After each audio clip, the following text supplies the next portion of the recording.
জয় গুরু।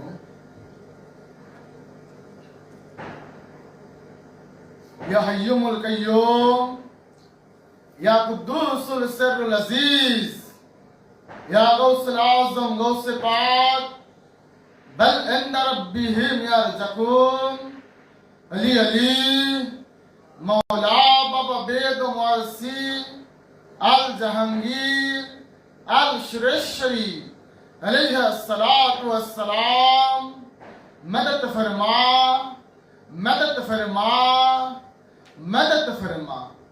सल्लल्लाहु नबीना सल्लल्लाहु मुहम्मदी, या गौसे खुदा मुश्किल कुशा अल मदाद कीजिए। आज 22 জানুয়ারি রোজ বৃহস্পতিবার 2026 সাল, 2রা শাবান 1447 হিজরি। আমি প্রথমেই শুরু করছি আমার মুর্শিদ মাওলা আফতাবে মারফত शहंशाह बेलायत शाह सूफी सैयद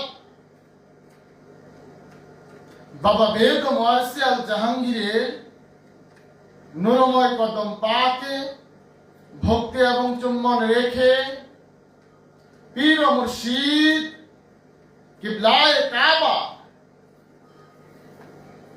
মুফাসসির জামান মুজাদ্দিদ দ্বীন ও মিল্লাত পীর ইলমে লাহুতি সুফি দর্শনের দার্শনিক চিরাগে মোহাম্মদ আল্লামা কালান্দার ডাক্তার বাবা জাহাঙ্গীর বাইমান আল সুরেশ্বরী নূরময় কদম পাকে ভক্তি এবং চুম্বন রেখে এবং বাবা জাহাঙ্গীরের সকল নূরের আওলাদগণের কদমে ভক্তি এবং চুম্বন রেখে तमाम নবী ওলি গাউস কুতুব আরিফ আবদালগণের কদম পাকে ভক্তি এবং চুম্বন রেখে আমার সম্মুখপানে উপস্থিত সকল মুরব্বী, সাধু, সাধক, গবেষক, সুফি অনুরাগী, সুফিবাদের প্রেয়সী এবং আমার সতীর্থগণ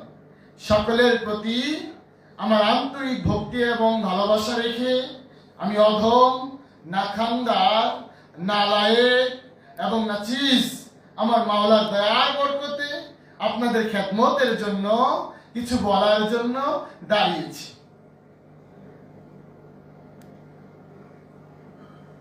আজকে আমার আলোচ্য বিষয় হচ্ছে তাহারাত, মেরাজ, সালাত।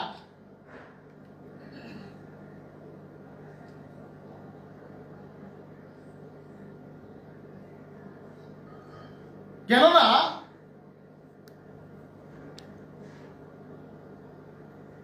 মেরাজ না হলে সালাত হবে না।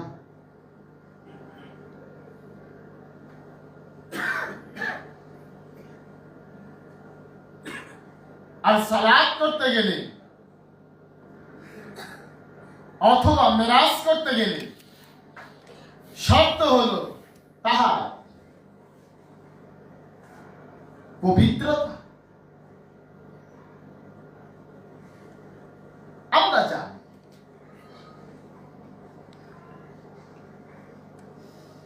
দেহের বাহিরে আল্লাহ নাই এবং শয়তানও নাই। মানব দেহের বাহিরে জান্নাতও নাই, জাহান্নামও নাই, নাজাতও নাই। তদ্রূপ দেহের বাহিরে ফেরেশতাও নাই, জিনও নাই, আল্লাহও নাই, জান্নাতও নাই, জাহান্নামও নাই, রূহ কদর নাই দেহের বাহিরে, মেরাজ নাই দেহের বাহিরে, দেহের বাহিরে প্রাপ্তি বা অর্জন কোনো কিছুই নাই। এই দেহটা আল্লাহর রহস্য, ইনসান আল্লাহর রহস্য।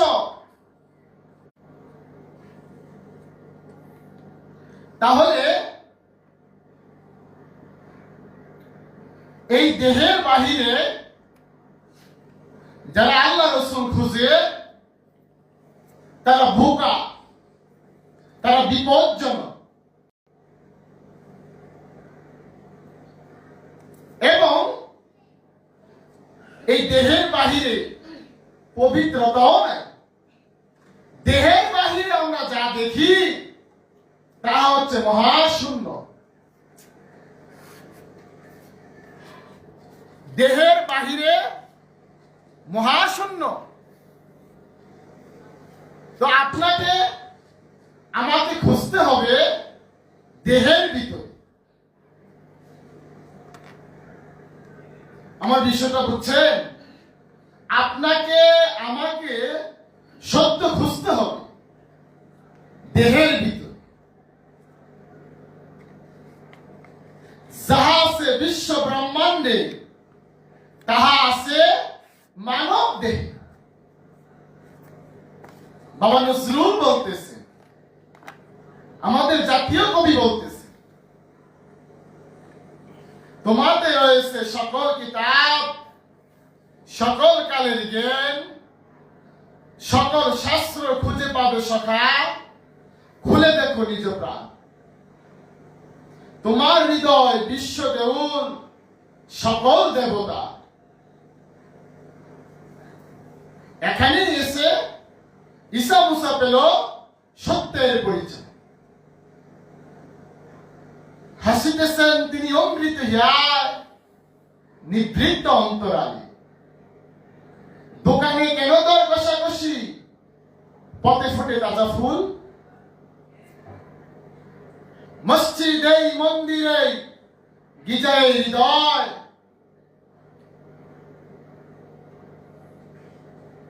তাহলে কবি নজরুল তিনি সব কিছু দেখাইছেন দেহের মধ্যে, অর্থাৎ অন্তরের মধ্যে। বলতেছিলাম পবিত্রতার কথা। তাহারা আমরা জানি প্রত্যেকটি বিষয়ে দুইটি দিক থাকে, একটি জাহের আর একটি বাতিন, একটি মিজাজি অপরটি হাকিকি, একটি এক্সট্রোভার্ট অপরটি ইন্ট্রোভার্ট। একটা আসল আর একটা নকল। তদ্রুপ তাহারাতের মধ্যেও আমরা দুইটা বিষয় দেখতে পাই, একটি মিজাজি তাহারাত আর একটি হাকিকি তাহারাত। একটি জাহিরি পবিত্রতা আর একটি বাতিনি পবিত্রতা। জাহিরি পবিত্রতা সম্পর্কে আমরা সবাই কম বেশি জানি, কিভাবে বাতিনি অর্জন করতে হয়, কিভাবে হাকিকি তাহারাত অর্জন করতে হয়। এই বিষয়টা আম্বিয়া কিরাম, আউলিয়া কিরাম, পীর মুর্শিদগণ এই বিষয়টা শিক্ষা দিয়ে থাকে।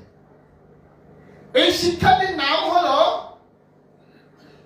তাসকিয়াতুন নফস অথবা ইসলাহে নফস। নফসের পরিশুদ্ধিতা।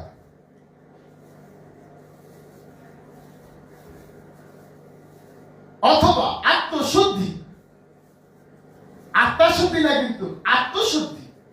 আত্ম মানে নিজ, আর আত্মা মানে পরম বা আত্মা। তাহলে নফসকে কিভাবে শুদ্ধ করা যায়? এই শুদ্ধ করার পদ্ধতি আমরা জানি দুই রকম, একটি মেজাজি আর একটি হাকিকি। যেমন মেজাজি পবিত্রতা পৃথিবীর সকল মানুষই কম বেশি অর্জন করে। হাত পাও দৌত করা, মুখমণ্ডল দৌত করা, কুলি করা, এই বিষয়গুলো হলো মেজাজি পবিত্রতা। অর্থাৎ পরিষ্কার পরিচ্ছন্নতা। দেহের মধ্যে ময়লা লাগবে, কাদা লাগবে, আমরা দেহটাকে পানি দ্বারা ধৌত করি, পরিষ্কার করি। কিভাবে পরিষ্কার করি? উযু করার মাধ্যমে, গোসল করার মাধ্যমে, বা স্নান করার মাধ্যমে, বা তায়াম্মুম করার মাধ্যমে। এটা তো দেহ পরিষ্কার করলাম। ইসলামের সম্পর্ক, ইমানের সম্পর্ক তো দেহের সাথে না, অন্তরের সাথে। অন্তরের সাথে না। দেহ তো মুসলমান, দেহ তো তৌহিদে বাস করে, দেহ তো আল্লাহর দ্বীনে বাস করে। শুধু আল্লাহর দ্বীনে থাকে না, মানুষের অন্তরটি। এজন্য কোরআন বাতিল অর্থটা বলতেছে, তোমরা মনে প্রাণে পবিত্র হও। সূরা রুমের মধ্যে আছে। আবার কোরআনে আসছে সূরা ওয়াকিয়ার মধ্যে, লা ইয়ামাসসাহুল ইল্লাল মুত্তাহারুন। অপবিত্র অবস্থায়, নাপাকি অবস্থায়, তাহারাত ছাড়া আল্লাহর কোরআনকে কেউ স্পর্শ করতে পারবে, কেউ উপলব্ধি করতে পারবে না। শর্ত হলো তাহারাত অর্জন করা। কিভাবে তাহারাত অর্জন করব? আগেই বলেছি, আম্বিয়া কিরাম এবং আউলিয়া কিরাম ওনারা আমাদেরকে শিক্ষা দিয়েছেন তাসকিয়াতুন নফস অথবা ইসলাহে নফস। তাহলে তাসকিয়াতুন নফস অথবা ইসলাহে নফস কিভাবে অর্জন করব? আর এই তাসকিয়াতুন নফস অথবা ইসলাহে নফস কে অর্জন করবে? কোরআন ইনসানকে ডাকছে এই তাসকিয়াতুন নফস অর্জন করার জন্য। কারণ ইনসান ক্ষতির মধ্যে আছে, ইনসান ক্ষতিগ্রস্ত। তো তাহারাত অর্জন করতে গেলেও মুর্শিদ লাগে, রসুল লাগে। রসুল ছাড়া এই অন্তরের রোগে চিকিৎসা করা যায়। এজন্য নবী রাসূলদেরকে বলা হয়, ওলিয়া আউলিয়াদেরকে বলা হয় রুহানি ডাক্তার। ওনারা মানুষের অন্তরের ব্যাধি চিকিৎসা করেন। এজন্য কোরআন হলো শিফা, অন্তরের রোগের আরোগ্যের প্রতিষেধক। তাহলে আমাদের অন্তরের মধ্যে রোগ আছে, এই রোগগুলোকে বের করতে গেলে বলছি ইসলাহে নফস। তাহলে ইসলাহে নফস কিভাবে অর্জন করব? তাসাব্বুরের সাথে। কি লাগবে? তাসাব্বুরের সাথে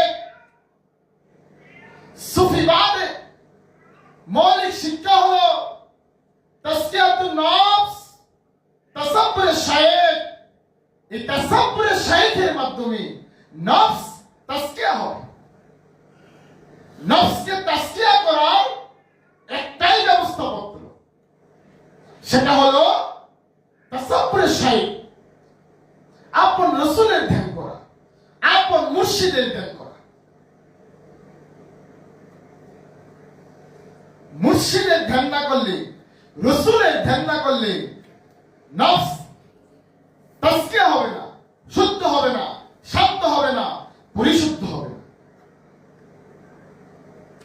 এই পবিত্রতা অর্জনের 3টি কদম সম্পর্কে আমরা জানি। কিভাবে আমরা পবিত্রতা অর্জন করব আমরা জানি। ইবাদতের সর্বপ্রথম শর্ত হল হালাল উপার্জন, হালাল খাদ্য। আমার কথা বুঝতে পারছেন? হালাল উপার্জন এবং হালাল খাদ্য। কারণ মঞ্জিলে মাকসুদ হাসিল করতে গেলে আপনার এই দেহের ভিতরে কোন হারাম জিনিস যাতে প্রবেশ না হয়। আগে এই দেহটাকে পরিষ্কার করতে হবে এবং এই দেহের ভিতরে কোন নাপাক জিনিস, হারাম জিনিস যাতে প্রবেশ না করে। চুরির টাকা, সুদের টাকা, ঘুষের টাকা অন্যায়ভাবে জুলুম নির্যাতন করে অর্জিত অর্থ যদি এই দেহের ভিতরে প্রবেশ করে, সে পরিশুদ্ধ হতে পারবে, কারণ তার কর্মটাই কলুষিত। এজন্য হারাম থেকে আগে বাঁচতে হবে। আমরা জানি খাদ্য সম্পর্কে কোরআনে আসছে হারাম খাদ্য, হালাল খাদ্য পবিত্র বস্তু হইতে আহার কর।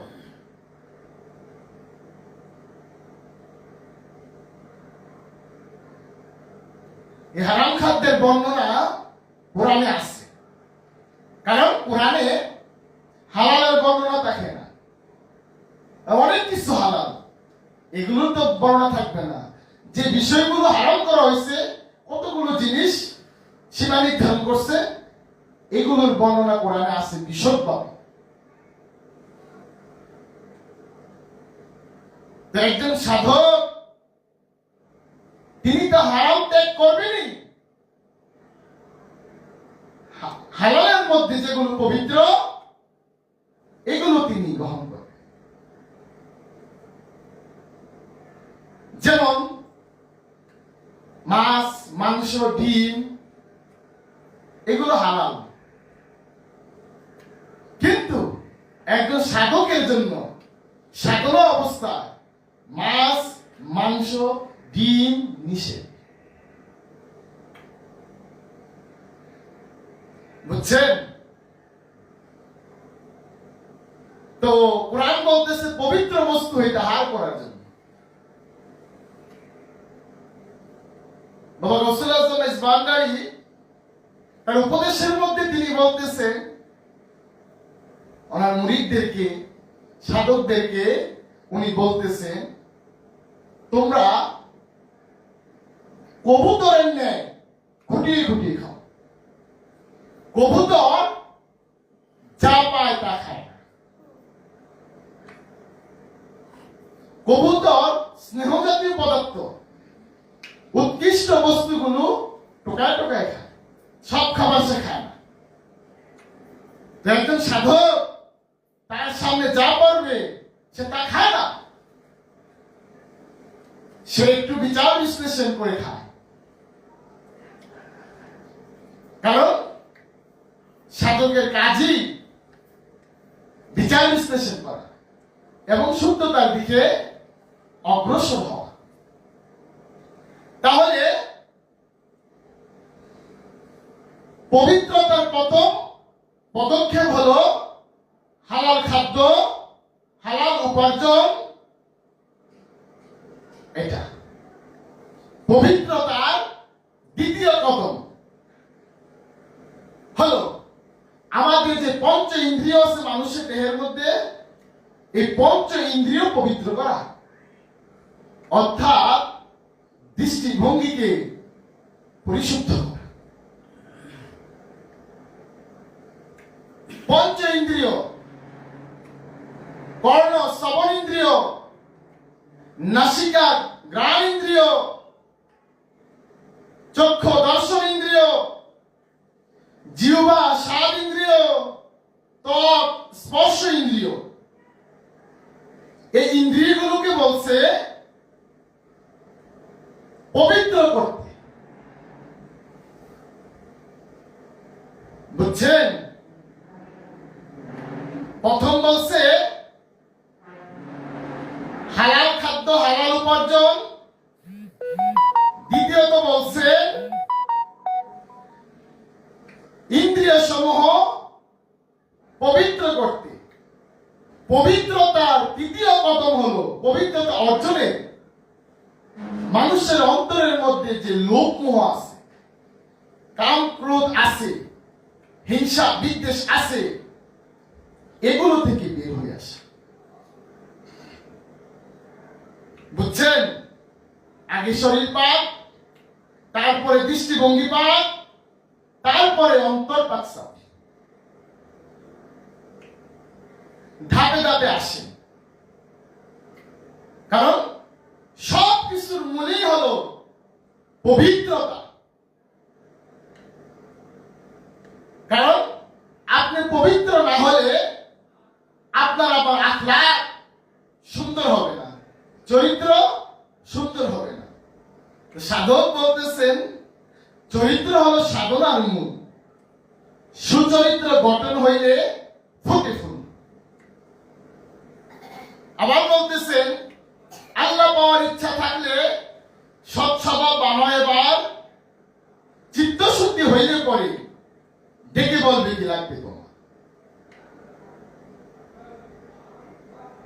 আনিত্য ত্যাগ করিয়া তুমি মূল, তাতে স্বনির্ভর হইয়া তার স্বভাবে স্বভাব বানাইয়া তাকিয়ে থাকো আত্মদর্শন। যে যারে নিত্য ভাবে তার অন্তরেই তার ছবি উদয় হয়।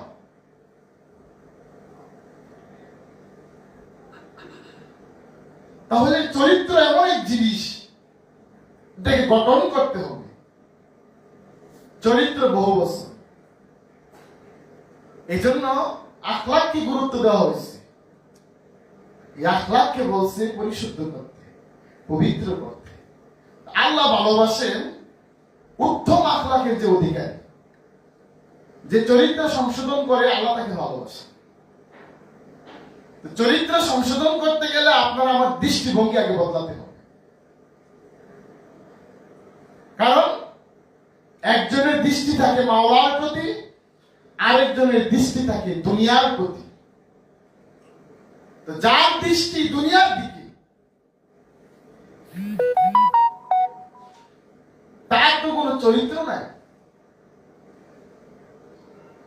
যার নজর দুনিয়ার দিকে, কামেল পুরুষরা দুনিয়াকে বলছে পায়খানা, ময়লা, আবর্জনা।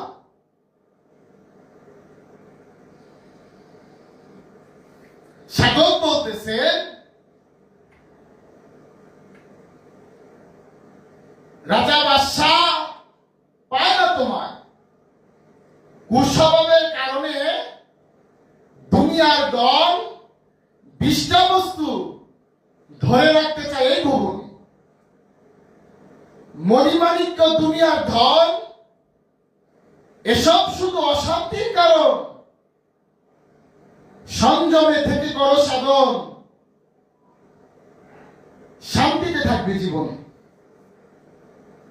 ভোগে রুগী, ত্যাগে সুখী, অপব্যয় আর কইরো না, নিত্য প্রয়োজনে ব্যবহার করো, বেশি কিছু ভালো না।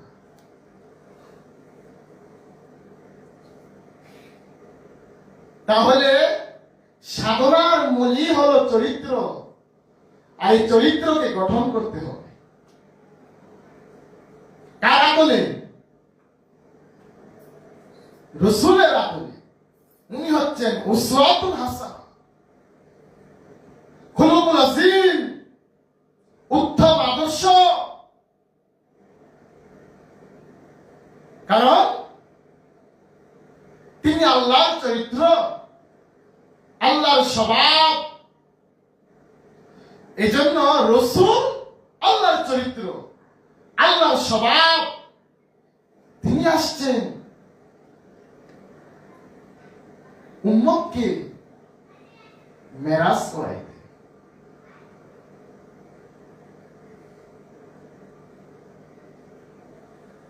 জান্নাতের চাবি যেমন সালাত, সালাতের চাবি হলো তাহারাত।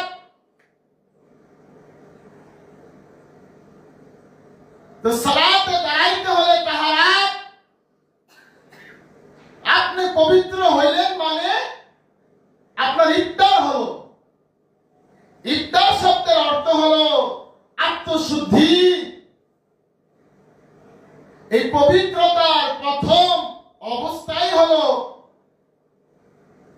কোরআন আল হাদিস। ভুল হলো আপনি রব্বুল ফালাক, মুতমাইন্না, নফসে মুতমাইন্না, যে পবিত্র তার নফসটি মুতমাইন্না। পবিত্র মানুষের মধ্যে রাজনীতি নাই, হানাহানি নাই, হিংসা নাই, বিদ্বেষ নাই, বৈষম্য নাই, শোষণ নাই, জুলুম নাই। পবিত্র এগুলোর মধ্যে থাকে না। নাপাকের সাথে পবিত্র থাকে না। পবিত্র মানুষ ওই লজ্জাবতী গাছের মতো। এই জন্য আমলে হয় সূক্ষ্ম মানুষ, বেআমলে হয় শয়তান। সৎ স্বভাব নাই যার অন্তরে, সে হলো শয়তানের সন্তান। শয়তান বলেন, ইবলিশ বলেন, মরদুদ বলেন, খবিশ বলেন, খান্নাস বলেন, এই শয়তান জন্ম নেয় মানুষের ঘরে। শয়তানের জন্ম হয় মানুষের ঘরে। জিন, প্রত্যেকটি ইনসান হাকিকতে শয়তান। তারে বলছে, এই শয়তান যত মানুষটারে বলছে মুসলমান হইতে। মুসলমানকে নবী ইব্রাহিম এবং তার বংশের লোকের, আর তিনি হচ্ছেন মুসলমানদের পিতা। তাহলে মুসলমান কে? যে অন্তর থেকে সে কুফরি বের করে দিছে, নাপাকি বের করে দিছে। সে নাপাক, কুফর নাপাক, দুনিয়া নাপাক। দুনিয়াকে বলা হয়েছে পায়খানা, বিষ্ঠা। এই দুনিয়ার মূল্য মুরগির পায়খানার চেয়ে আরো নিকৃষ্ট। দুনিয়ার কোনো মূল্য নাই। এই জন্য সকল নবী ওলি শিক্ষা দিচ্ছেন, তাকে দুনিয়া, দুনিয়া পরিত্যাগ কর। দুনিয়া মানে কি? মনের আমিত্ব। মনের আমিত্বকে বলা হয় দুনিয়া। এই দুনিয়ার আরেক নাম ব্যক্তি মালিকানা, তার আরেক নাম পুঁজিবাদ, তার আরেক নাম গণতন্ত্র, শয়তানতন্ত্র, দুর্নীতি। যাদের অন্তরে দুনিয়া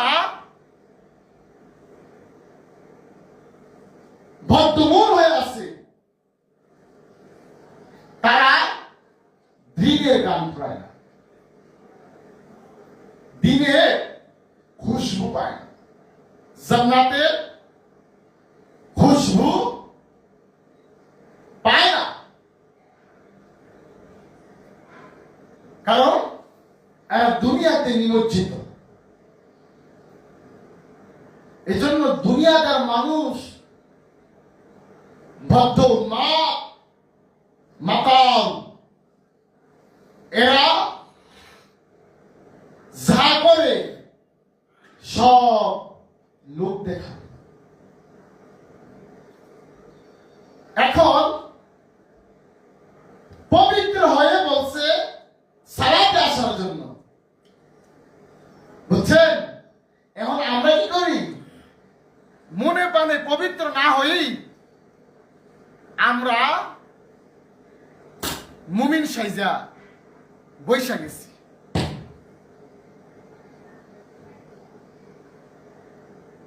এখন অন্তরের মধ্যে নাপাকি রাইখা, কুফর রাইখা, শিরক রেখে আমি যদি সিজদা করি, আল্লাহ কি হবে? আমার অন্তরের মধ্যে বস্তুমোহ আছে, আমার অন্তরের মধ্যে আমি সুদ আর ঘুষ পয়সা রাখছি, পয়সা রেখে আমি মুমিনের জার্সি করে বসে আছি। সমাজের মানুষ আমাকে ভালো বলে, আমি কি আল্লাহর দৃষ্টিতে ভালো? আমি নিজেকে বান্দা বলে প্রকাশ করলাম, এখন আমি আল্লাহর দরবারে বান্দা বলে স্বীকৃতি পেলাম কিনা? দেখেন তো আল্লাহ রাব্বুল আলামিন কাকে মেরাজে নিছেন? বান্দাকে। বান্দা ফার্সি শব্দ, বান্দার বাংলা হলো দাস, আরবি হলো আব্দিহি। সুবহানাল্লাহি আসরা বিআবদিহি লাইলান মসজিদুল হারাম ইলাল মসজিদুল আকসা।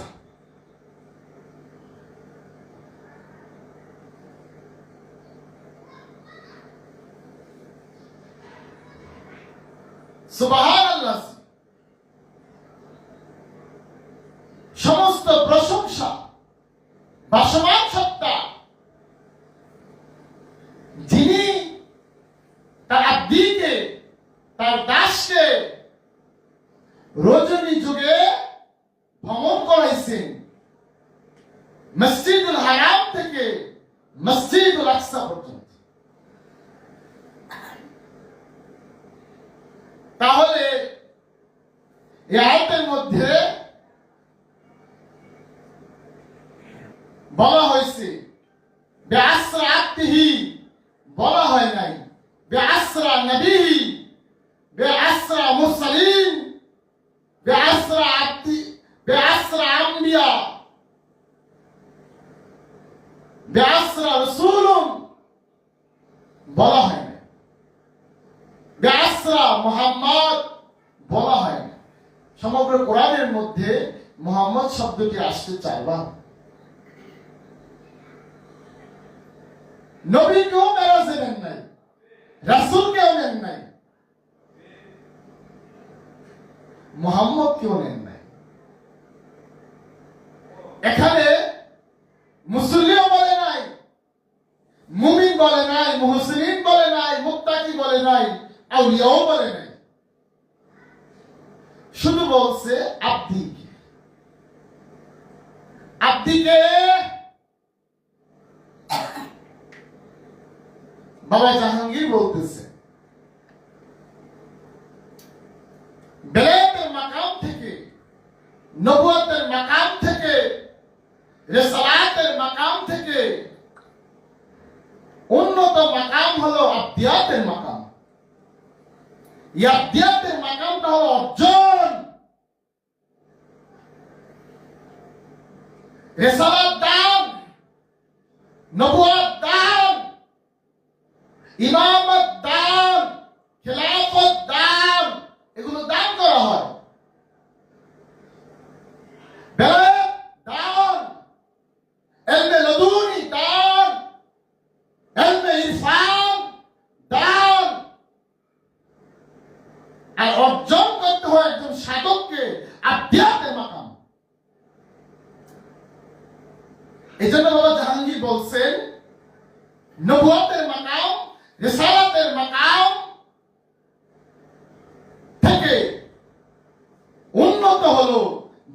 সত্যের মাকাম, ইয়া অর্জন। এই জন্য বাবা জাহাঙ্গীর বলেছে গায়ের জোরে গুন্ডা হওয়া যায়, কিন্তু গায়ের জোরে গুরু হওয়া যায় না। গায়ের জোরে আমরা তো, আল্লাহ আমাকে বান্দা বলে স্বীকৃতি দিল কিনা আমরা কি জানি? কে আল্লাহর বান্দা, কে আল্লাহর দাস? আসুন দেখি কোরআন কি বলে। তোমরা কি আচ্ছা, কে আল্লাহর বান্দা দেখি কোরআন কি বলে। ইয়া আইয়ুহান নাফসুল মুতমাইন্না ইরজি ইলা রাব্বিকি রাজিয়াতাম মারদিয়া ফাদখুলি ফি ইবাদিহি ওয়াদখুলি জান্নাতি। হে প্রশান্ত চিত্ত, হে প্রশান্ত নফস। কোন নফসের ডাক দিছি?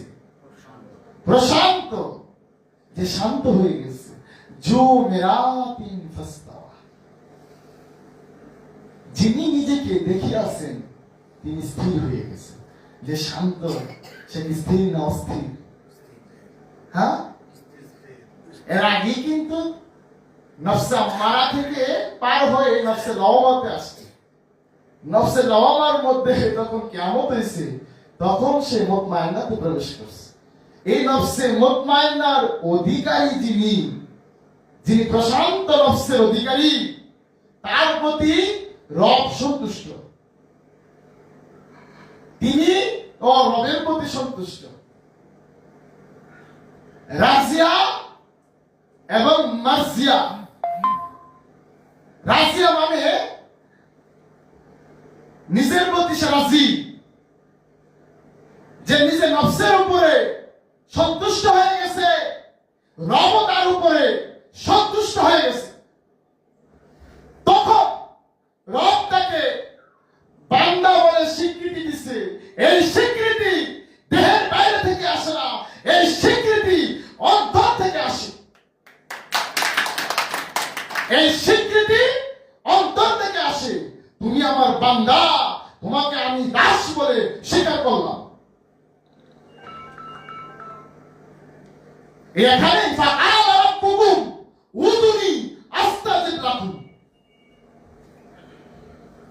এখানে হলো সুম্মা দানা ফাতাদাল্লা ফাকানা কামা কাউসাইনি আও আদনা।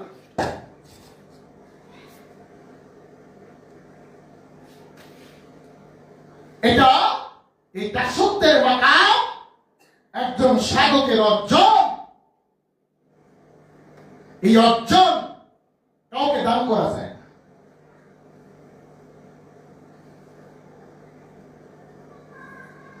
বুঝছেন? এই অর্জনের ভাগ কেউ ছিনিয়ে নিতে পারে না।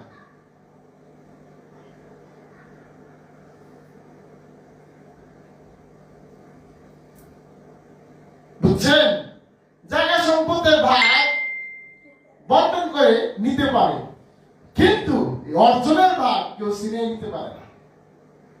এটা মাওলা যাকে ইচ্ছা তাকে দান করে। এই জ্ঞান, পবিত্রতা অর্জনের জ্ঞান তিনি যাকে খুশি তাকে দান করে। কোরআনে আসছে ইউতি মাইয়াশা। এই জন্য রসুল পাক আগে আব্দিহি ও রসুল ও রসুলি বান্দারে মেরাজে দিচ্ছে। তো বান্দাকে মেরাজে নিয়ে কে? রসুল, নবী, আউলিয়া, পীর মুর্শিদগণ তার ভক্তকে মেরাজ করে যাবে। কারণ মেরাজ না হলে তো মুমিন হবেন না। তো মুমিন হওয়ার শর্তই হলো মেরাজ। মেরাজ মানে ঊর্ধ্বগমন। আপনি যে সামনে বাড়বেন, পবিত্র না হলে তো পারবেন না। তো ঊর্ধ্বগমন করতে গেলে তো রসুলের সাক্ষাৎ লাগবে, দিদার লাগবে, দিদার ইলাহি। এই জন্য আমরা দেখি কোরআনের মধ্যে আকিমুস সালাত, আরো দেখি দায়মুস সালাত, ঠিক না? দায়মি সালাত। দেখেন তো শব্দ কয়টা? দুইটা। দায়মি সালাত, ঠিক না? দায়মি শব্দের অর্থ কি? সর্বদা, সার্বক্ষণিক, অবিরাম, নিরবচ্ছিন্ন, চিরস্থায়ী। এই অর্থগুলো হয় না? আর সালাত মানে কি? যোগাযোগ, টু কানেকশন, বা আন্তঃসংযোগ বা আন্তরিক সঙ্গম। তাহলে অর্থ বলে কি হয়? চিরস্থায়ী সংযোগ, চিরস্থায়ী যোগাযোগ। কার সাথে? রবের সাথে। কে করিয়ে দিবে? নবী, রাসূল, মুর্শিদ আমার রবের সাথে আমাকে চিরস্থায়ী সংযোগ করাই দিবে। কারণ নবী রাসূল হলেন হাকিকতে আল্লাহর জাহিরি প্রকাশ। হাসি আমদাদুল্লাহ মুহাজিরে মক্কি তিনি বলতেছেন তাজিয়াউল কুলুবের মধ্যে जाहिर में बंदा और बातिन भी खुदा हो जाता है। रसूल जाहिर सोते बंदा किंतु हकीकते उन्हीं नूरे हक,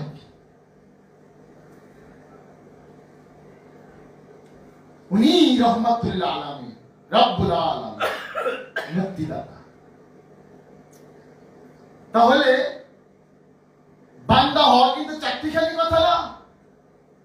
আমাদেরকে আগে বান্দাতে পরিণত হতে হবে, দাস হতে হবে। কার? আল্লাহ। ওকে ভালো, আল্লাহর দাস তো শয়তান। শয়তান কি আল্লাহর সাথে বিদ্রোহ করছে? আমার বলেন তো। শয়তান এখনো কোরআনে বলতেছে ইন্নী আকাফুল্লাহ রাব্বুল আলামিন, আমি আল্লাহকে পরিপূর্ণ বিশ্বাস করি এবং ভয় করি।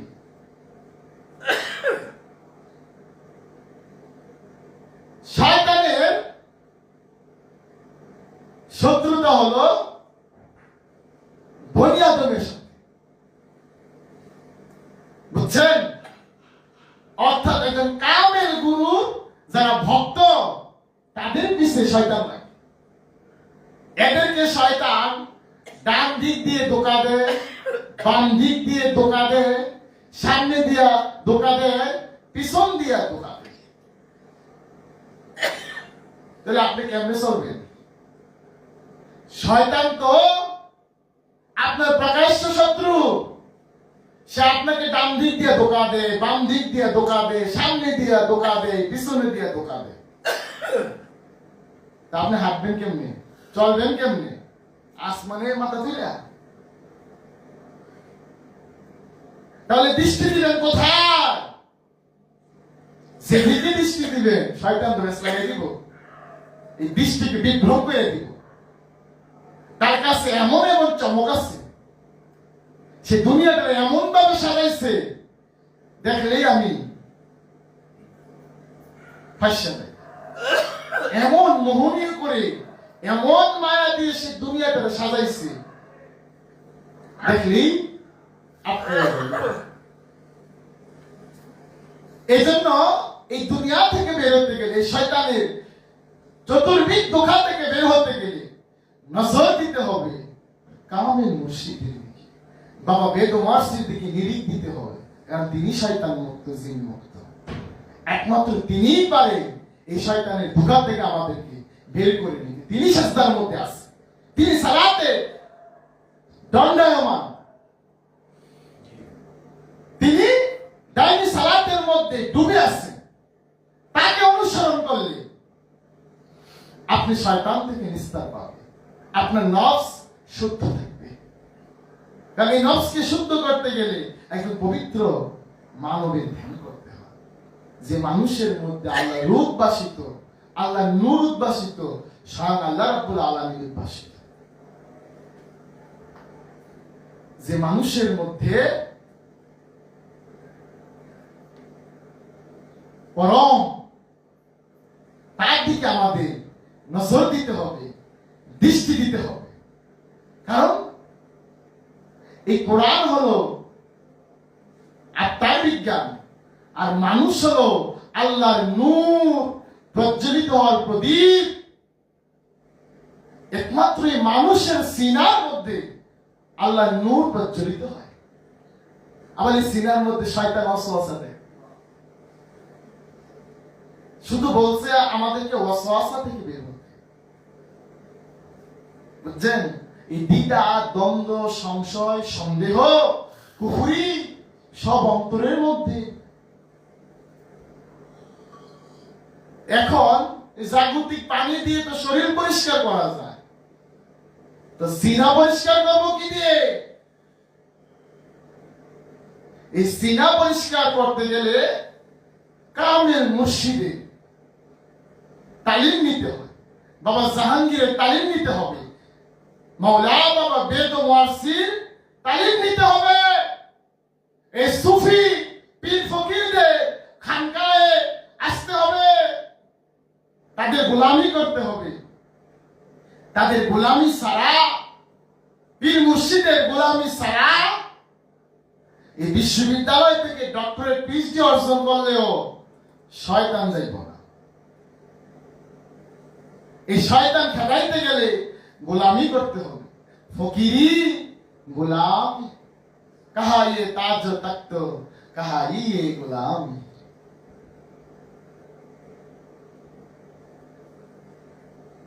तेरा तरीका अमीरी नहीं फकीरी है, खुद ही ना बेचे गरीबी में नम पैदा कर, दार इश्क में अपना माकम पैदा कर।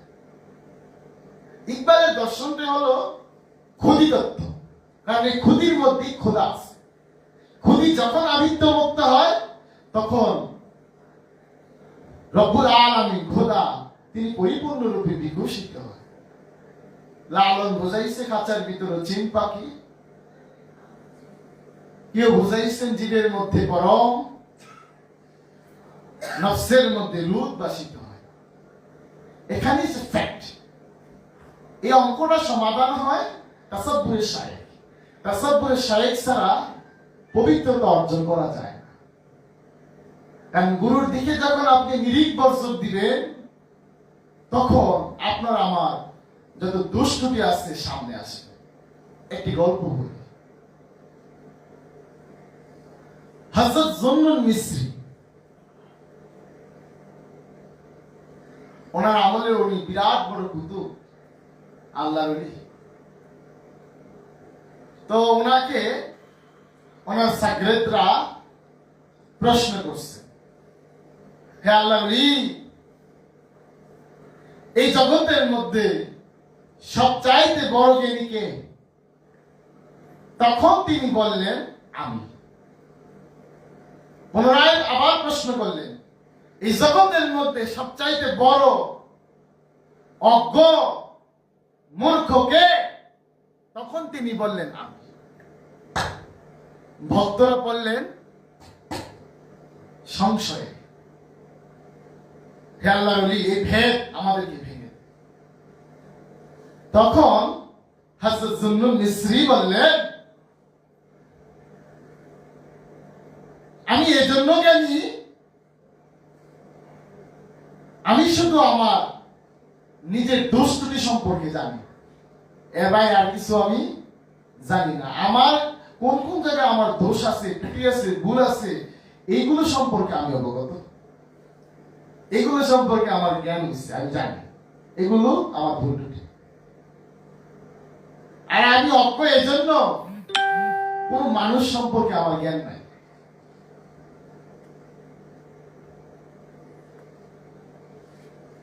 আমি শুধু আমার ভুল ত্রুটি নিয়ে ব্যস্ত। অপর মানুষ সম্পর্কে জ্ঞান লাভ করতে চাই না। এই জন্য আমি মানুষ থেকে অজ্ঞ। তা আল্লাহ তাকেই ভালোবাসেন যে সংস্কার করে, যে নিজেকে সংশোধন করে। এই জন্য আলেমরা আল্লাহকে ভয় করে, কারণ আলেম তাকেই বলে যে নিজেকে সংশোধন করে। তো তাসাব্বুরের শাইখের মাধ্যমে তাসকিয়াতুন নফস অর্জন করতে হয়, আর তাসকিয়াতুন নফস অর্জন করতে গেলেই আপনাকে আমাকে বিনত হতে হয়, নিজের ভুল ত্রুটির দিকে নজর দিতে হয়, কোন কোন জায়গায় আমার ভুল আছে, এই ভুলগুলো ধরে ধরে এগুলো সংশোধন করতে হবে আপনাকে আমাকে। এই জন্য হুজুর পাক বলছেন, দোলনা থেকে কবর পর্যন্ত জ্ঞান অন্বেষণ, কারণ এলেম ছাড়া আমল নিষ্ফল, আর এলেম না হলে আল্লাহর মারফত বোঝা যাবে না। মারফত শব্দটা আসছে আরাফা শব্দ থেকে। আরাফা শব্দের অর্থই হলো পরিচয়, আর মারফত শব্দের অর্থ হলো পরিচয় লব্ধ জ্ঞান। তো মারফত যদি না জানে কখনোই শরীয়তে প্রবেশ করতে পারবেন না। আল্লাহর শরীয়তে প্রবেশ করতে গেলে আগে আল্লাহর মারফত জানতে হবে। শরীয়তে তো তিনি আছেন যিনি আখের ও জাহের বাতের সম্পর্কে অবগত, যিনি ভুল করেন না, বিধান ভঙ্গ করেন না। এই আল্লাহর শরীয়তে প্রবেশ করতে গেলে তরিকতের ক্লাসে বসতে ঈমান আনতে হবে। তরিকতের পাঠে বসলে আপনি জানবেন হাকিকত, সত্য জানবেন। তো সত্য জানাই তো শেষ না, মানতে হবে না। তো মানতে গেলেই সত্য নিজের মধ্যে খুঁজতে হবে, শুধু জানলেই সত্য হয়ে উঠতে হবে না। যিনি সত্য হয়ে উঠছে তিনি তার পরিচয় পাইছেন, জো মেরা তিন ফস্তা, তিনি স্থির হয়ে গেছে। স্থির হয় কে? যার আখের আওয়াল জাহের বাতের সম্পর্কে যার ধারণা সুস্পষ্ট হয়েছে, পরিষ্কার হয়েছে। তো বলতেছিলাম দেহের বাইরে মেরাজ নাই। তো সাত আসমান আপনার অন্তরের ভিতরে, আমি বলছি না, শরফুদ্দিন হাফেজ বলে শাহ কালামদার পানিপতি, মেরাজটা হচ্ছে আধ্যাত্মিক পরিভ্রমণ। আপনার অন্তরের মধ্যেই সাতটা আকাশ আছে, চিত্তাকাশ। দেহটা হলো আপনার বোরাক, একটি পরিশুদ্ধ নফস হলো বোরাক। এই বোরাক তার সর্বোচ্চ সীমানা হলো সিদরাতুল মুনতাহা। মানে কি জানেন? পা থেকে মাথা পর্যন্ত আপাদমস্তক সিদরাতুল মুনতাহা, সৃষ্টির শেষ সীমানা। এই পায়ের তালু থেকে মাথার তালু পর্যন্ত এতটুকু হচ্ছে সৃষ্টির সীমানা। মহাবিশ্বটা যদি একটা দেহ হয়, তা আমার তো একটা দেহ আছে, এটার যেহেতু শেষ সীমানা আছে, সৃষ্টির শেষ সীমানার নাম হচ্ছে সিদরাতুল মুনতাহা। তাহলে আমি তো একটা সৃষ্টি, তা আমার সীমানা কতটুকু? এই পায়ের তালু থেকে মাথার তালু, এতটুকু হচ্ছে সিদরাতুল মুনতাহা। তাহলে এই দেহের বাইরে বের হয়ে ভ্রমণ করতে গেলে কি রাখবে? রফরফ। ফেরেশতা তো এতটুকু পর্যন্ত, তো বাকি রাস্তা কেমনে চলবে? এই জাবরুত মুকাম পর্যন্ত সৃষ্টি রাজ্য, লাহুতে তো ফেরেশতা নিয়ে যান যাব না, ওইখানে সৃষ্টি চাইতে পারে না, স্রষ্টায় যায়। কি যা? রূহ, রূহ, রূহ আল্লাহর জাত। সে জাত থেকে আসছে, জাতেই প্রবেশ করবে, কিন্তু বেজাল নিয়ে যাইব না। বুঝছেন? তো আগে বেজাল মুক্ত করতে হবে। দেখেন তো, মসজিদুল হারাম থেকে মসজিদুল আকসার দূরত্ব হলো 40 বছরের রাস্তা। কত বছরের? এই হাদিসটা কি বাহ্যিকভাবে আমরা মিলাইতে পারি? এটা আপনাদের ব্যাখ্যা করতে হবে। 1 মাস তো লাগবে না হেঁটে গেলে। তো 40 বছরের রাস্তা কি? এই যে 40 বছরে তিনি নবুয়ত পেয়েছেন, কোথায় পেয়েছেন? এই জাহিরি মসজিদ বাদ দিছে। কবি নজরুল বলতেছে, খোদার প্রেমে শরাব পিয়ে বেহুশ হয়ে রই পড়ে ছেড়ে মসজিদ আমার মুর্শিদ এলো যে এই পথ ধরে। উনিও তো কাবা ফালাইছে না? না হইলে বাবা জাহাঙ্গীর বলে কাবা শরীয়ত, হেরা গুহায় মারফত। উনি কাবা ফালাইয়া হেরা গুহাতে আসছে, হেরা গুহাতে তিনি দর্শন করছেন। মেরাজতে হেরা গুহাতে হয়েছে, কদর হেরা গুহাতে হয়েছে, কোরআন হেরা গুহাতে পাইছে, নবুয়ত হেরা গুহাতে পাইছে, দ্বীনের দাওয়াত হেরা গুহা থেকে শুরু হয়েছে, দ্বীনের আগমন হয়েছে হেরা গুহা থেকে, নূর প্রজ্বলিত হয়েছে হেরা গুহা।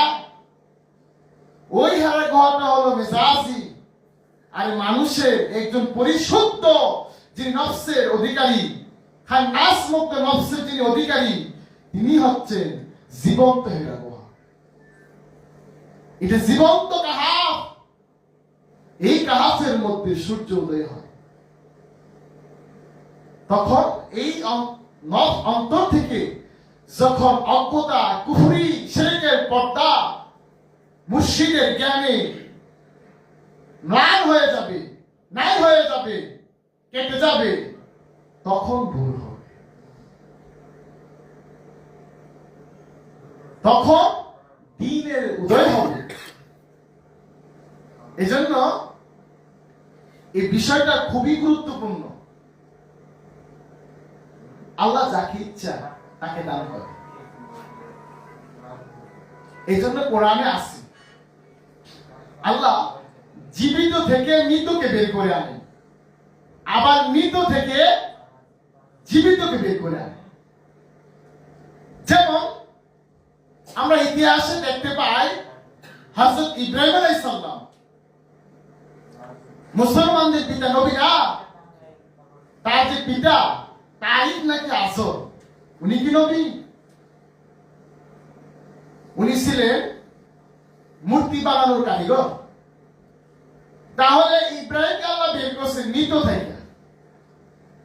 নবী তো জীবিত, চৈতন্য প্রাপ্ত, তো উনি তো মাসুম, তো যিনি চৈতন্য জ্ঞান প্রাপ্ত।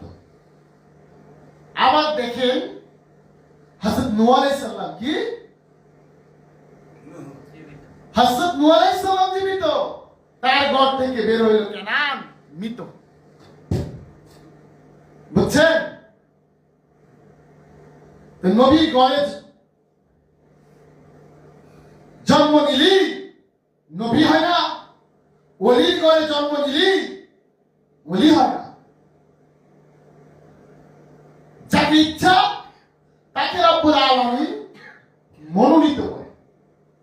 তিনি মৃত থেকে জীবিতকে বের করেন, আবার জীবিত থেকেও মৃতকে বের করেন। এজন্য ইসলামের সম্পর্ক হলো নূরের সাথে, রক্তের সাথে, রূহানি সম্পর্ক। যিনি আল্লাহর নূর, আল্লাহ রহমত লাভ করার উপযুক্ত, তাকে আল্লাহ রাব্বুল আলামিন দান করে। আর যাকে দান করা হয়েছে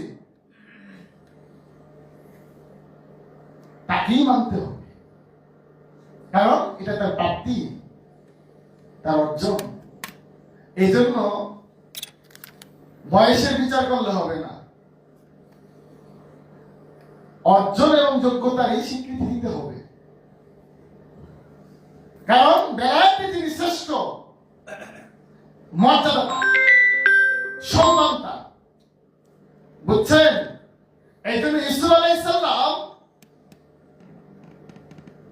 ছোট হলে কি হবে? তার বড় 11 ভাই আছেন, তার পিতা মাতাও ছিলেন, কিন্তু বেলায়েতে শ্রেষ্ঠ নবী ইয়াকুব আলাইহিস সালাম থেকে বেলায়েতে শ্রেষ্ঠ হযরত ইউসুফ আলাইহিস সালাম। যার কারণে তার বড় 11 ভাই নবী ইউসুফ আলাইহিস সালামকে সিজদা করছে। নবী ইয়াকুব আলাইহিস সালামও নবী ইউসুফ আলাইহিস সালামকে সিজদা করছেন। মা তিনিও তো উম্মুল মুমিনিন, তিনিও সন্তানকে সিজদা করছেন। কারণ বেলায়েতের দৃষ্টিতে তিনি ঊর্ধ্বের মোকাম, তার মর্তবা অনেক। এই বিষয়গুলো আমাদেরকে বুঝতে হবে, কারণ এই জন্যই কোরআনে বলছে, এই বাবা জাহাঙ্গীর এই বিষয়টাই গুরুত্ব দিছে, আদিয়াতের মোকামটা এটা অর্জন। আর নবুয়াত, রিসালাত এগুলো দান, এগুলো রবের পক্ষ থেকে, মাওলার পক্ষ থেকে দান করা হয়। কারে দান করে? যিনি আব্দি, কারে দান করছে। এগুলো অলংকার, কি অলংকার, মর্যাদা, এগুলো মুকুট মাওলার পক্ষ থেকে আসে। এটা গায়ের জোরে লাভ করা যাবে না, প্রতিযোগিতার মাধ্যমে না। তিনি যাকে চান তাকেই দান করে, এখানে রেশারেশি করে লাভ নেই। তা আমার মা সাজিয়া ইসলাম শিমু মা, তিনি আমাদের ভক্ত ভাইদের কাছ থেকে, যারা বড় বড় খলিফা হয়েছে, তাদের অর্জন থেকে একটা অংশ চাইছে। ধন সম্পদ ভাগ বন্টন করা যায়, এখন আপনার অর্জন ভাগ করে আপনি আপনার আত্মীয় স্বজনকে দিয়া পারবেন কিনা, এটা আপনারা গবেষণা করবেন। আমার একজন শিক্ষাগুরু ছিল সাধক কবি শাহজাহান শাহ, তিনি বলতেছেন, রাসেল যদি আলেম পারতাম তাদের প্রত্যেকের ভিতরে ইঞ্জেকশনটা বেড়ে দিতাম, জ্ঞান, হিকমত, রহমত যদি পারতাম ইঞ্জেকশন দিয়ে তাদের ভিতরে ঢুকাই দিতাম, বুঝছেন? কিন্তু আল্লাহ এমন একটা জিনিস রাখছে, এটা জন্মের সাথে সম্পর্ক না, এটা অর্জনের সাথে সম্পর্ক। তা আপনার অর্জন কে চিনে নিব, যে আপনি অর্জন করছেন, যে সম্পর্কে আপনার ধারণা কি হয়েছে, যে বিষয়ে আপনার জ্ঞান আছে। আরো অনেক বিষয় আছে, গভীরের বিষয়, ওই দিকে নাই গেলাম। তাহলে আল্লাহ যাকে খুশি তাকে মনোনীত করেন তার দিন প্রচারের জন্য। কি মনোনীত করলেন সেটা দেখার বিষয় না, আল্লাহ তাকে পছন্দ করছে তাকে মানলেই হবে। কারণ আল্লাহ যাকে পরিচয় করাই দিছে, বাবা জাহাঙ্গীর আউলিয়াদের আউলিয়া না? হ্যাঁ, জগতের ওলি আল্লাহ পীর মাশায়েখরা বাবা জাহাঙ্গীরের নাম শুনলে থর থর করে কাঁপে। বাবা জাহাঙ্গীরের নাম বাদ দেন না। বাবা জাহাঙ্গীরের যারা ভক্ত, বাবা জাহাঙ্গীর সম্পর্কে যারা জ্ঞান রাখে, তাদের নাম শুনলে আর কাঁপে। তো বাবা জাহাঙ্গীর তো কারিগর। তো বাবা জাহাঙ্গীর আমাদের মধ্যে কাকে রেখে গেছে? আমাদের কোন উপলব্ধি আছে? আরে যার বাবা ওলি, মা ওলি, তিনি আউলিয়াদের ভবিষ্যৎবাণী, মাদ্রাসা ওলি। উম্মি বুঝেন তো? ওনারা হচ্ছেন উম্মি। উম্মি মানে মহাজ্ঞানী, সকল জ্ঞানের ভাণ্ড তারা।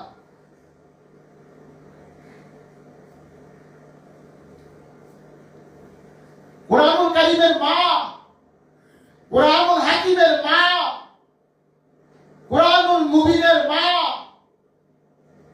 কোরআনুল মজিদের মা, কোরআনুল কারীম, কোরআনুল হাকিম, কোরআনুল মুবিন, কোরআনুল মজিদ, এই সকল কিতাবের জ্ঞান যে বান্দের মধ্যে মজুদ, তিনি হচ্ছে উম্মি। উম্মি শামসে তাবরিজ, উম্মি মহানবী। এরকম একজন উম্মি হলেন বাবা বেগম আসছে। উম্মিয়ত নিরক্ষর না, উম্মিয়ত মহাজ্ঞানী, যার কাছে এলমে লদুন আছে, এলমে লদুনি, এলমে ফাম, এই খিজিরের জ্ঞান, যিনি স্বয়ং খিজির তিনি উম্মি। তো খিজির কি জানে না বলেন তো? আর কোন ফায়াকুনের মালিককে খিজির। তো খিজির কে? আব্দি। যিনি আব্দিহি বাবা জাহাঙ্গীর বলতেছেন তিনি মোহাম্মদ। এখন খিজিরকে যদি আব্দিকে যদি আমরা আমাদের এই জাগতিক হাইপাতিলের জ্ঞান দিয়ে বিচার বিশ্লেষণ করি আগামাতা পাবো, যেখানে স্বয়ং আল্লাহর কালিমুল্লাহ মুসা আলাইহিস সালাম তিনি 3 বার ফেল করছেন। আমার বলেন তো, নাকি খিজিরের দরজা বন্ধ? নবুয়তের দরজা বন্ধ হয়েছে, বেলায়েতের দরজা তো বন্ধ না, রিসালাতের দরজা তো বন্ধ না, নাকি বন্ধ? তাহলে খিজির কে? খিজির তো সারা কোরআনে এক জায়গায়ও নাই। খিজির ফার্সি শব্দ, খিজির শব্দের অর্থ হয়েছে চিরসবুজ, চিরসতেজ, চৈতন্য, জীবন্ত,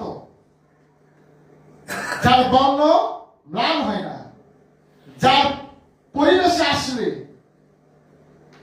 মরাদিল তাজা হয়, যেমন তাজা মাছ তাজা হয়, মরাদিল চেতনা পায়, অসুস্থ কাল সুস্থ হয়, অন্ধকার আলোকিত হয়। তো খিজির কি আপনাকে আমাকে বই পড়ে শিক্ষা দিব? হ্যাঁ, খিজির শিখায় কানে থাপ্পড় মাইয়া হয়ে না, আপনার উপলব্ধির মধ্যে থাপ্পড় মারব। উনি তো ওয়াজ নসিব করে শিখাইব না, উনি শিখায় কর্মের মাধ্যমে। দেখেন তো কোরআনের মধ্যে খিজির আলাইহিস সালাম মুসা আলাইহিস সালাম কোন ওয়াজ নসিব করে শিখাইছে কিনা? 3 বার কইছে আমার সাথে থাকবি, কথা বলতে পারবি না, ধৈর্য ধারণ করতে পারলো না। তারপরে তিনি বললেন 3 ঘটনার পরে, কালা হাযা ফারিকু ওয়া বাইনি ওয়া বাইনিকা, তুমি তোমার রাস্তা আমি আমার রাস্তা। বুঝছেন? খিজির কি মুসা আলাইহিস সালাম কে আমরা লদুনি ওয়াজ নসিব করে শিখাইছে? না, কর্ম করে শিখাইছে। তা আদুরা কর্ম করা, সাধন করা, ভজন করা, এই ওয়াজ নসিব দিয়ে কি হইব? এই ওয়াজ নসিহত সাধকদের জন্য না, মুরিদদের জন্য না। এই ওয়াজ নসিহত এগুলো হচ্ছে ইনসানদের জন্য, এদের জ্ঞান সংক্রান্ত প্রতিবন্ধকতা দূর করার জন্য। মুরিদ হয়ে গেলে আপনি আর এই কোরআন কিতাব পড়ে কি করবেন? যা করবেন এখন রাসূল করব, মুর্শিদ করব, কারণ কোরআন নাজিল হচ্ছে। মুর্শিদের সিনা থেকে রূহ কথা বলে না, তো যিনি রুহুল্লাহ তিনি তো মুর্শিদ। এই রূহ তো প্রত্যেক ইনসানের নফসের মধ্যে আছে, আছে না? কিন্তু যিনি কামেল, ইনসানে কামেল, তার নফসের মধ্যে রোজা করত। সেজদা কারে দেন? আদমের মধ্যে যখন রূহ হুক্কা হয়েছে তখন কইছে আদমের সেজদা দিত। যতক্ষণ রূহ হুক্কা হয় নাই কোন ফেরেশতা সেজদা দিছে? দেয় নাই। যখন আদমের মধ্যে রূহ হুক্কা হয়েছে, ওই ইনসান যখন ইনসানে কামেল হয়েছে, ইনসানে কামেল হলো আদম, যখন রূহ হুক্কা করা হলো তখন সেজদা। বুঝছেন? মুর্শিদ যাকে পবিত্র করে, মুর্শিদ যাকে রূহ হুক্কা করে, তাকেও তো সেজদা দিতে হবে। দিতে হবে না? মুর্শিদ যারে পরিচয় করায়, মুর্শিদ যারে চিনায়, তাকেও সেজদা দিতে হবে। এখন সে কি বয়সে ছোট না বড়, দেখতে কালো না ধলা, না রেংরা না টেংরা, এগুলো দেখে লাভ নেই। কারণ উনি সাইয়্যিদি সানাদি, যার সনদ আছে, যার দলিল আছে, উনি দলিল নিয়ে আসছেন। দেখেন প্রত্যেক নবীরাই দলিল নিয়ে আসছেন, সত্যায়িত। এই বিষয়গুলো বুঝতে হইব, এখানে প্রতিযোগিতা করলে হইব। এই জ্ঞান এই নিয়ামত, এই রহমত লাভ করতে গেলে গোলাম হইতে হবে। আর এই জ্ঞান, এই রহমত গোলামকে দান করা হয়। কাকে দান করা হয়? বান্দাকে, দাসকে, আব্দিকে। মাওলার জ্ঞান সবাই নিতে পারবে, কমতি নাই, অফুরন্ত ভান্ডার, সবাই নিতে পারবে। কিন্তু প্রতিযোগিতা করে না, জোর করে না। এটা নিতে গেলে রহমত, এই লাভ করতে গেলে গোলাম হতে হবে, আমি তো বাড়াইতে হবে। যাই হোক, আর সামনের দিকে পাচ্ছি না। আমার যারা গুরু ভাই বোন যারা আছেন এবং ফকিনি দরবার শরীফে যারা আসে, জাকির প্রেমী, সকলের প্রতি নিমন্ত্রণ রইল। আগামী 25 তারিখ ফকিনি দরবার শরীফের মাসিক উরুস মাহফিল উদযাপিত হতে যাচ্ছে এবং বছরের প্রথম মাহফিল 26 সালে, এবং 1 ফেব্রুয়ারি, 2 ফেব্রুয়ারি, 3 ফেব্রুয়ারি আমরা এই 3 দিন মহান সুরেশ্বর দরবার শরীফে আমরা অবস্থান করব। সেই কারণে আমাদের দরবার শরীফের পক্ষ থেকে লঞ্চ ভাড়া করা হয়েছে। যারা সুরেশ্বর দরবার শরীফে যেতে আগ্রহী, সকলের প্রতি বিনত অনুরোধ জানাচ্ছি দরবার কর্তৃপক্ষের সাথে যোগাযোগ করার জন্য।